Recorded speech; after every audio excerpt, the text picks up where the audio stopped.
तो दीदी भी पूरी ताकत लगा रही हैं। उन्होंने तो खुद ही कहा कि पूरी रात में और अभिषेक सोए नहीं हैं। हालांकि उन्होंने ना सोने की वजह ये बताई है, अब टेंशन है। चलिए, भवानीपुर में वोट डालने के लिए पहुंची हैं और दीदी का घर भी जो है इसी कॉन्स्टिट्यूंसी में पड़ता है, तो यहाँ पर वो वोट डालने के लिए अपने मताधिकार का इस्तेमाल करने के लिए पहुंची हैं। और देखिए दीदी का अंदाज, उसमें कोई दो राय नहीं कि हमेशा एकदम फाइटर जैसा रहता है। यहाँ पर भी अधिकारियों को कुछ समझाती बुझाती नजर आ रही हैं, कुछ दिशा निर्देश देती हुई नजर आ रही हैं और ये उनका अंदाज है। अभी 2 दिन पहले भी उन्होंने इलेक्शन कैंपेन के बीच में वो सब्जी खरीदने पहुंच गई थी, तो ये उनका जो चरित्र है उसी तरह का। जरा देखिए कि किस तरह से अभी क्या कह रही हैं, किस बात पर गुस्सा है। गुस्सा दीदी को बहुत ज़्यादा आता है और अब गर्मी इतनी ज़्यादा है, हाई वोल्टेज इलेक्शन हो रहा है और खबरें जो हैं वो उनके हक में बहुत ज़्यादा आ नहीं रही हैं, तो थोड़ा गुस्सा बढ़ भी सकता है। इस बात से भी नाराज़गी है भाई, इतनी सारी सेंट्रल एजेंसीज जो हैं आपने लाके क्यों बैठा दी, अपने फेवरेट अधिकारियों के तबादले क्यों कर दिए हैं, तो बहुत सारी उनके पास नाराज़गी की वजह है। तो अभी फिलहाल वो भवानीपुर में देखिए कि किस तरह से अपने मताधिकार का प्रयोग करने के लिए वो पहुंची हुई हैं और यहाँ पर वोट डालने वो पहुंची हैं।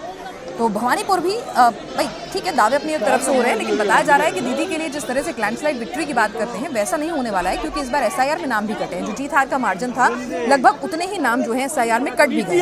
तो क्या बोगस वोटिंग नहीं होगी?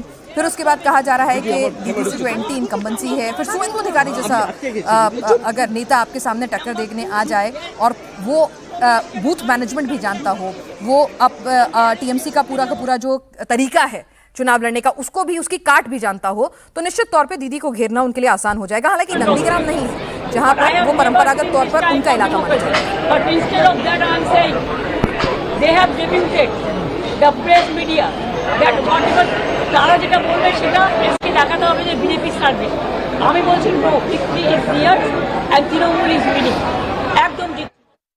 तो तृणमूल इज विनिंग, एकदम जीत रहे हैं भाई। तो इसका जवाब जरा ले लेते हैं हमारे साथ। भाई नेता वही है, नेताओं की सबसे खूबसूरत बात यही होती है कि जब चुनाव के रुझान आने शुरू होते हैं ना, जब तक बिल्कुल लॉक नहीं हो जाता मामला, तब तक वो कहते हैं कि नहीं अभी कई राउंड की गिनती बची हुई है।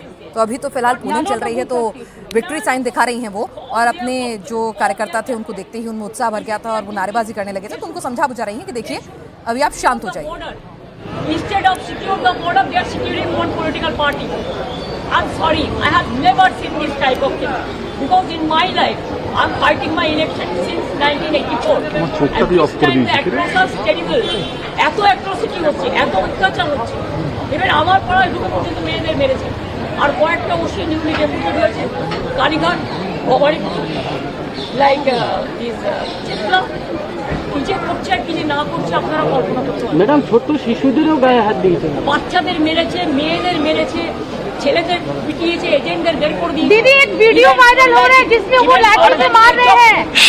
কল্যাণী তুমি দেখো, পুরো রানাঘাট থেকে শুরু করে কল্যাণী থেকে শুরু করে একেবারে বনবা বাগদার ওই বেলটা, ওদিকে তোমার আরামবাগ, খানাকুল, তোমার গোঘাট, ওদিকে হচ্ছে ক্যানিং পোস্ট। আমি তো সকালে তোমাদের ছবি দেখালাম, সব এজেন্টদের ক্যান্ডিডেটদের বের করে দিচ্ছে।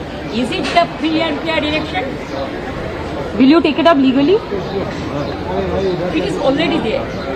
Thank you. So there you heard कह रही है कि यहाँ पर देखिए कि किस तरह से वो कह रही हैं कि 1984 से मैं चुनाव लड़ रही हूँ, लेकिन ऐसा एटमॉस्फेयर, इतना टेरेबल माहौल जो है मैंने कभी नहीं देखा।